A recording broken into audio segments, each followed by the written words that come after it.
Ross Greenwood, thank you so much for joining me. The inflation figure today for the first 3 months of the year, just 0.6%, just over 1% for the whole year, which is lower than tipped. What does this mean for the economy? Doesn't sound too good. Well, it normally would be a sign of a stagnant economy.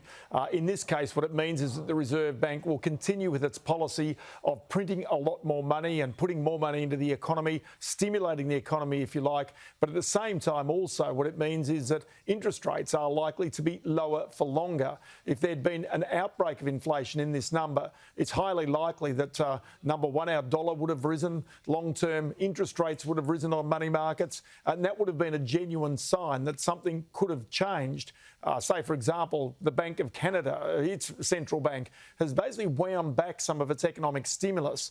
It could have been imagined that Australia could have done a similar thing, but no, this number really does reinforce the fact that those interest rates are lower for longer. And really, as we've said before, the throttle is wide open on the Australian economy for both businesses and households to borrow and spend. And the budget 2 weeks from now, what should we expect? I mean, I'm not sure that these figures will come as too much a surprise to the government. It won't change much, but what should we expect from the budget?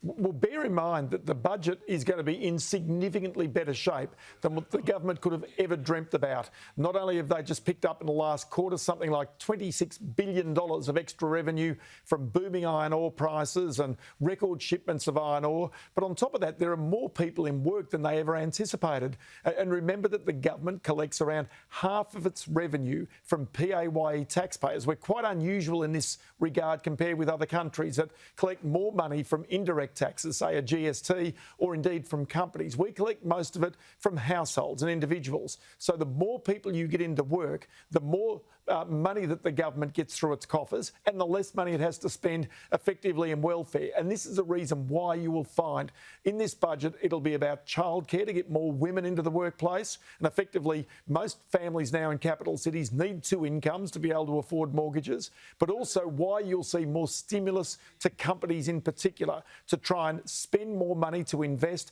and therefore to create more jobs. That's what they'll be going for, and it means that they've got more horsepower now to do so than what they ever imagined just 12 months ago. Gee, are we lucky you mentioned those iron ore prices. They've doubled over the last year. That is a hell of a windfall. Thank you mostly to China, I guess, but gee, it indicates how vulnerable we are. That's our biggest export, iron ore, how vulnerable we are if ever the tap does get turned off. One thing we're not going to see in the budget is a new levy, Ross, a tax to raise more money for aged care. I'm surprised Prime Minister Scott Morrison apparently suggested one, but Treasurer Josh Frydenberg rejected it.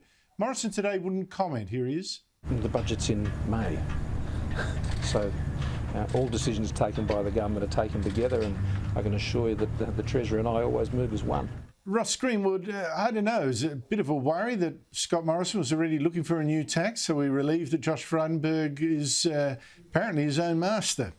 I think in this case, you don't want any accusation of the government after having been through a recession and where they've given out so much money in JobKeeper to the community that you start to increase taxes. That's not the message that they'll be wanting to send. And I think that's the reason why that levy, though necessary, has not come in at this stage. It's the same reason why, say, for example, the tax offset for middle income families earning up to around $120,000. It's going to stay in place. It's due to come off. It's worth about $7 billion a year. It was supposed to be only there as a temporary measure. This is the $1,080 that those middle income families do receive back from the government, but that's going to stay for at least another year as well. Again, I think the government does not want to be accused during these times of raising anybody's taxes. If anything, with this extra money that they've got, the extra headroom they've got to borrow, I give a sneaking suspicion that maybe there are tax cuts. My only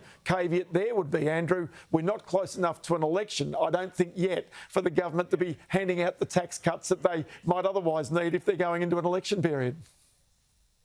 Very true, and there's so much uncertainty in the future. Let's just wait and see.